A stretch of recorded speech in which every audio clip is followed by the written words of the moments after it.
One. Hello, everyone. Welcome to my channel. It's Rafael Gutierrez, MD, and today I'm gonna talk about why it's so important to use the proper terms for what you're discussing. Now, a lot of times, a lot of people will go beyond their level of expertise. What I mean by that is this: you have some people who are amazing martial artists, and they understand the basic movement, but then they actually start going beyond it. They start adding the clinical anatomy, and they don't even have the basics of general anatomy. They go beyond their level of expertise, and it happens all the time. I mean, I work at universities.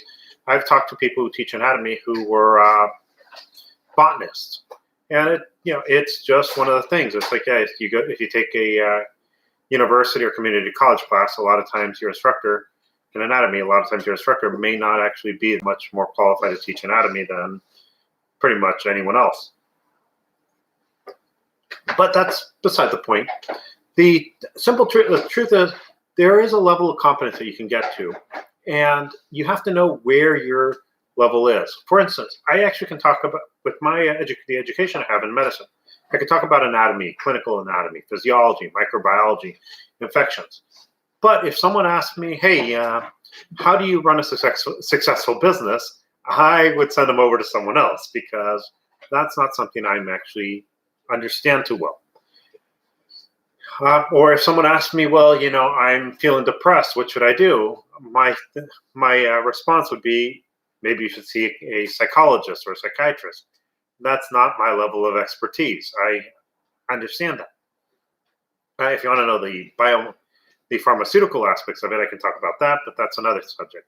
So a lot of times people go beyond their scope.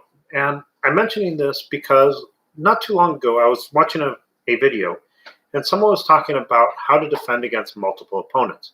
And he said, one of the best moves you can do is punch someone in the esophagus. Now, some of you may have heard that. Someone may have said that to you, and you may have thought, okay, that makes sense. Except it's showing that this person didn't even go look at what the esophagus is. This tube here, which most people call the air pipe, is known as a trachea. The esophagus is a soft, smooth muscle tube behind it. The only way you're going to get that is if you have some sort of Dragon Ball Z power, or if you have some sort of weapon that you're going to puncture it going through the esophagus or the muscles of the neck. Otherwise, it's not going to you're not going to go through it to the esophagus.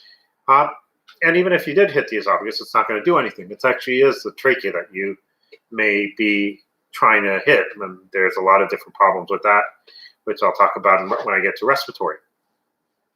But the thing is, a lot of people do go beyond their level of expertise.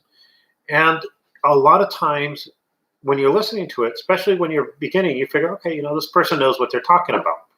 But if you listen closely, if you listen to certain terms, you'll actually realize that, no, that's not correct. And if they're not correct in certain things, there are other things that happen. For instance, I'll actually give you another term that I find funny, and that's people talking about these two ribs here as the floating ribs. Those aren't the floating ribs. And any clinician, if you tell him, oh, I got hit in the floating ribs, he may not laugh at your face, but when you turn around, he'll be like, this guy is talking about the floating ribs and has no idea what they're talking about.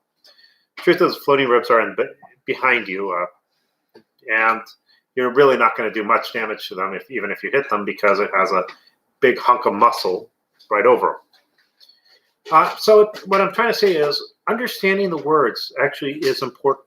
That is one of the reasons why I made this YouTube channel.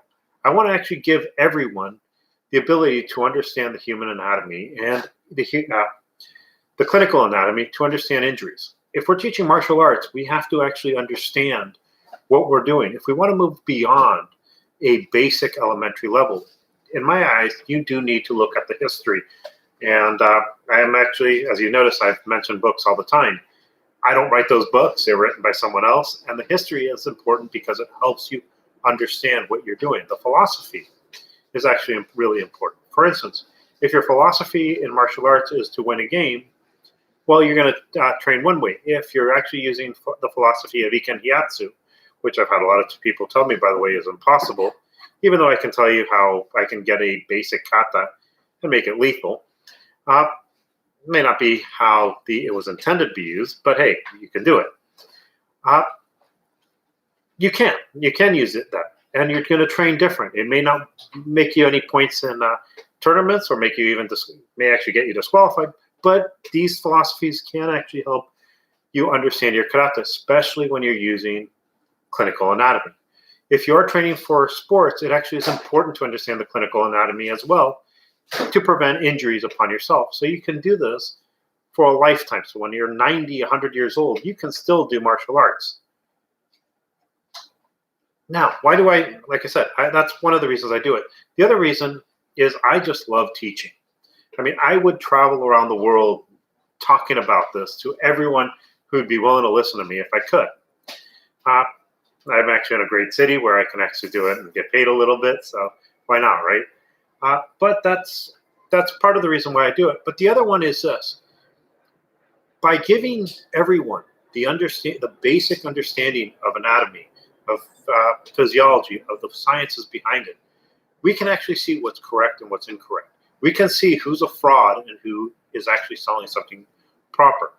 Now, like I said, the person may not necessarily know the right term, but if it actually follows the real clinical science behind it, it's more likely to work. Well, I hope you enjoy this. I hope you're keeping safe and healthy, and avoiding the virus that's going around all over the world today. And I hope you have a nice day. How was that? You like it?